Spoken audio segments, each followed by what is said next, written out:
Hello students, हम लोग exercise 33.2 पे हैं और क्वेश्चन नंबर है ए। क्या कह रहा है? ए के बारे में ज्ञात है कि वह 5 में से 3 बार सत्य बोलता है।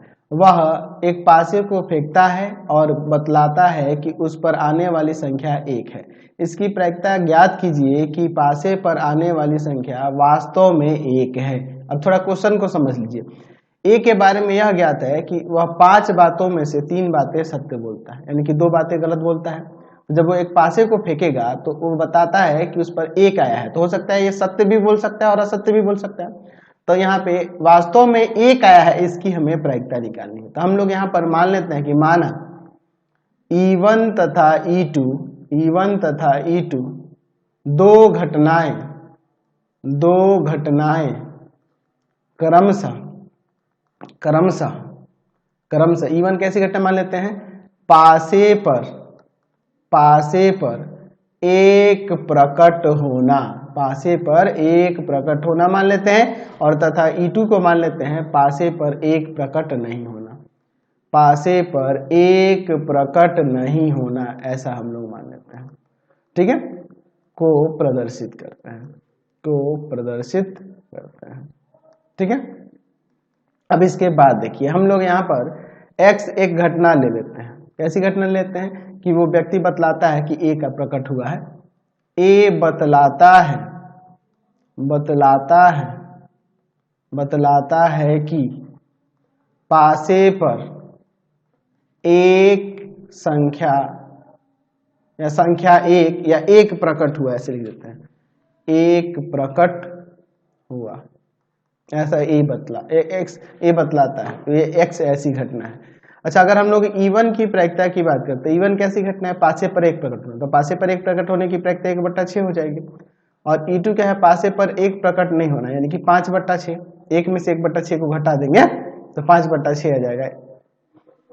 चलिए अब हम लोग बात करें X/E1 की। X/E1 का मतलब क्या है कि यहाँ पर पासे पर एक प्रकट हुआ है और यह बात ए बतलाता है।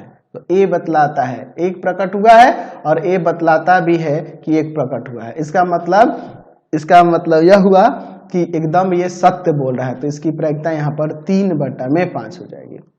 अच्छा, X/E2 का मतलब क्या होगा? यहाँ पे X/E2 का मतलब यह हुआ कि पासे पर एक प्रकट नहीं हुआ है, लेकिन ए बतला रहा है कि पासे पर एक प्रकट हुआ है, यानी कि ये असत्य बोल रहा है। यानी कि 1 - 3/5, यहाँ से 2/5 आ जाएगा। तो हमें यहाँ पे प्रायिकता निकालनी है। किसकी? तो प्रायिकता ज्ञात करनी है। प्रायिकता निकालनी है। कैसी प्रायिकता? किसकी प्रायिकता निकालनी है कि पासे पर वास्तव में एक प्रकट हुआ, इसकी प्रायिकता निकालनी है। ठीक है, यानी कि हमें यहाँ पे बात करनी है कि हमें E1/X निकालना है। E1/X का मतलब समझ रहे हैं ना? यहाँ मतलब ये है कि वास्तव में एक प्रकट हुआ है पासे पर। ठीक है, इसकी हम लोग प्रायिकता निकाल रहे हैं। तो यहाँ पर हो जाएगा, इसके लिए क्या हो जाएगा? E1 की प्रायिकता इंटू में X/E1 की प्रायिकता, और बटा में E1 की प्रायिकता इंटू X/E1 की प्रायिकता, और प्लस में E2 की प्रायिकता इंटू में X/E2 की प्रायिकता। यही ना हो जाएगा जी। चलिए अब इनके मान को रख के सॉल्व करते हैं। बेस प्रमेय पे है। चलिए E1 1/6 गुना में 3/5, और बटा में नीचे देखिए 1/6 गुना 3/5 प्लस में 5/6 गुना में 2/5। चलिए अब इसके बाद देखते हैं। ऊपर हो जाएगा 3/30, और नीचे आपका देखिए 3/30 प्लस में 10/30।